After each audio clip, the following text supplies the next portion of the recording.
मैं इस अवसर पर आप सबको हृदय से बधाई देता हूं और अपनी शुभकामनाएं भी देता हूं। भाइयों बहनों, आप सब जानते हैं कि हमारी सरकार को प्रदेश में आए हुए 10 महीने हुए हैं और इन 10 महीनों के दौरान हम लोगों ने प्रयास किया है कि पूरी ईमानदारी के साथ कार्य हो और हर व्यक्ति को उसका अधिकार मिले,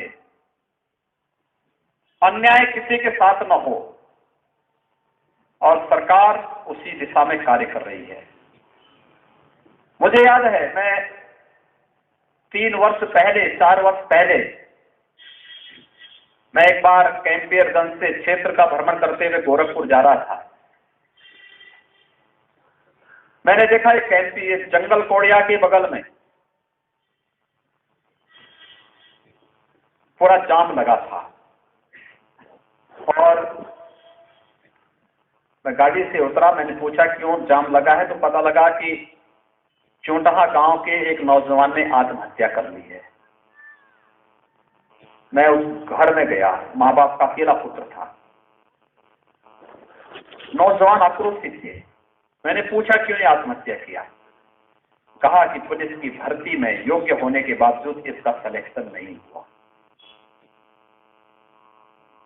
और इसीलिए जब हमारी सरकार आई, हम लोगों ने कहा है पुलिस सब इंस्पेक्टर और फॉलोवर्स की 1,62,000 भर्ती हम लोग लेकर के आ रहे हैं और हर व्यक्ति को मेरिट के आधार पर बिना भेदभाव के उत्तर प्रदेश के नौजवानों को हम उसमें नौकरी देंगे।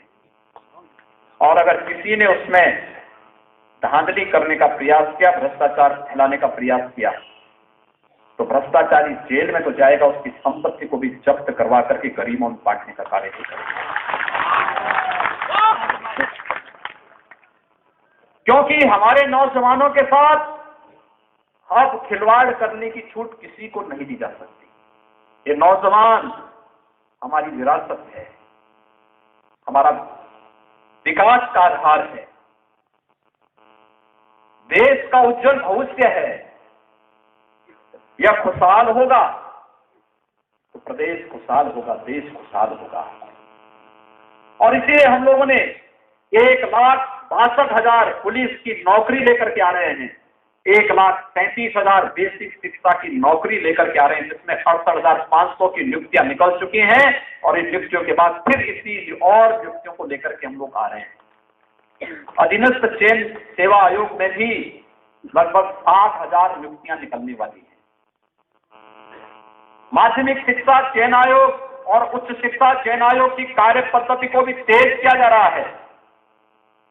तमाम अन्य पदों पर शिक्षित बेरोजगारों के लिए जहां हम नई नौकरियां लेकर के आ रहे हैं, वहीं अपने उन नौजवानों के लिए जो बहुत पढ़ लिख नहीं पाए, अपने पारिवारिक परिस्थिति के कारण, किसी अन्य कारण से, प्रधानमंत्री स्किल डेवलपमेंट में उन लोगों के लिए भी स्वरोजगार उपलब्ध कराने के लिए हम लोगों ने कार्य योजना तैयार की और उस कार्य योजना को लेकर के हम लोग चाहेंगे आपका कॉल कि हमारा यह युवा आगे आए, अपने गांव को आधार बनाए स्वरोजगार का।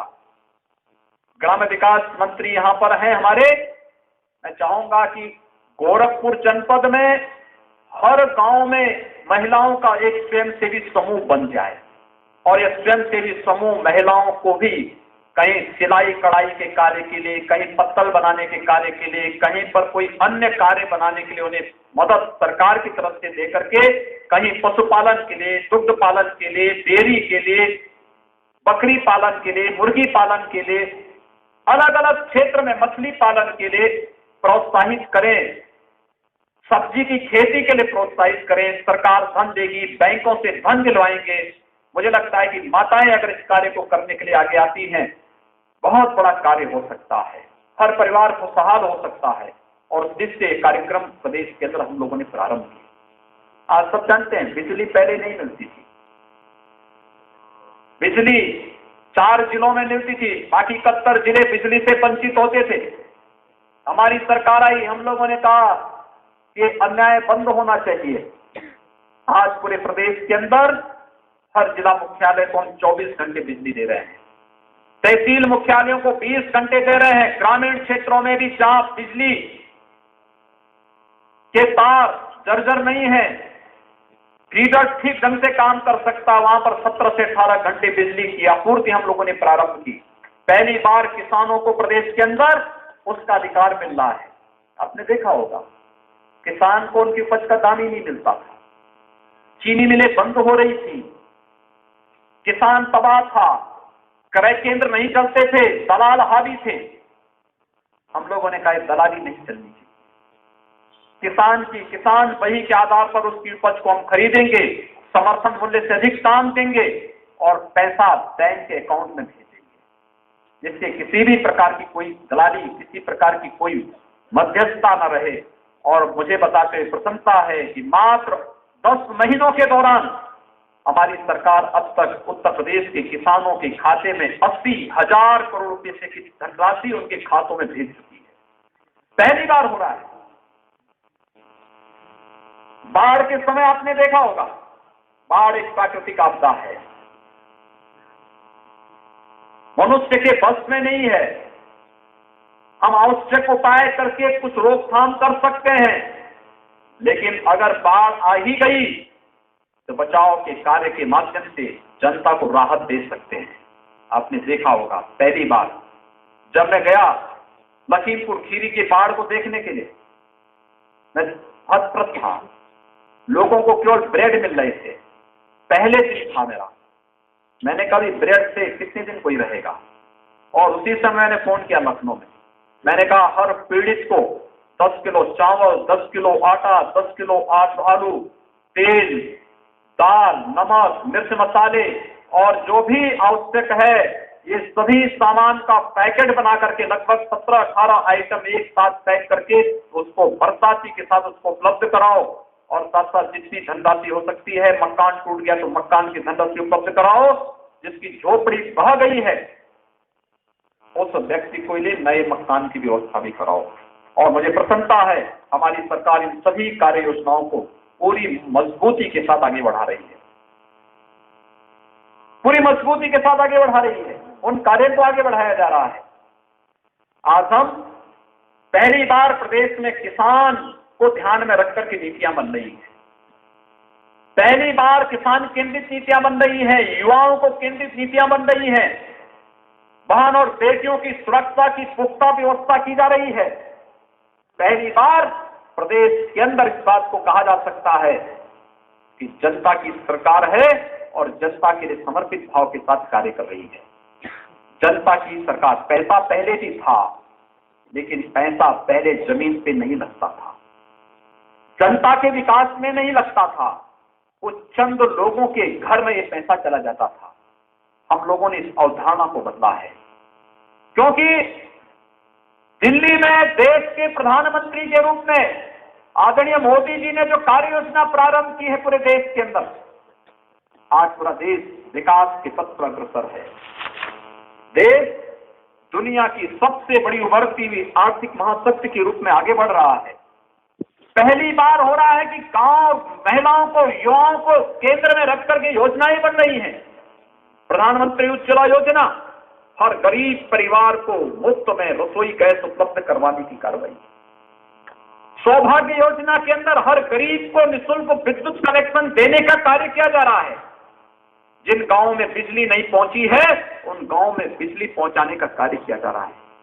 हर गांव को केंद्र में रख करके नौजवानों को अपनी रुचि के अनुसार कार्य कर सके, इसके लिए उन नौजवानों को प्रेरित किया जा रहा है कि वे नौजवान आगे आए, अपने गांव में ही कुछ स्वरोजगार उपलब्ध कराएं, सरकार उनको मदद करेगी। अनुसूचित जाति जनजाति के लिए प्रधानमंत्री जी ने स्टैंड अप योजना लागू की है कि अगर कोई अनुसूचित जाति जनजाति का कोई नौजवान, कोई महिला अपना स्वयं का स्वरोजगार उत्पन्न करना चाहती है, अपना उद्यम लगाना चाहती है, तो 10 लाख से लेकर के 1 करोड़ तक का लोन सस्ते ब्याज दर पर आसान किस्तों पर बैंक उन्हें उपलब्ध कराएगा। और हर बैंक को कहा गया कि अपनी बैंक के कमांड एरिया के अंदर 2 ऐसे लोगों का चयन स्वयं भी करें। प्रधानमंत्री मुद्रा योजना के अंतर्गत 50 लाख, 50,000, 5 लाख और 10 लाख तक का लोन नौजवानों को अपने कार्यक्रमों को आगे बढ़ाने के लिए दिया जा रहा है। इतनी योजनाएं कभी नहीं आई।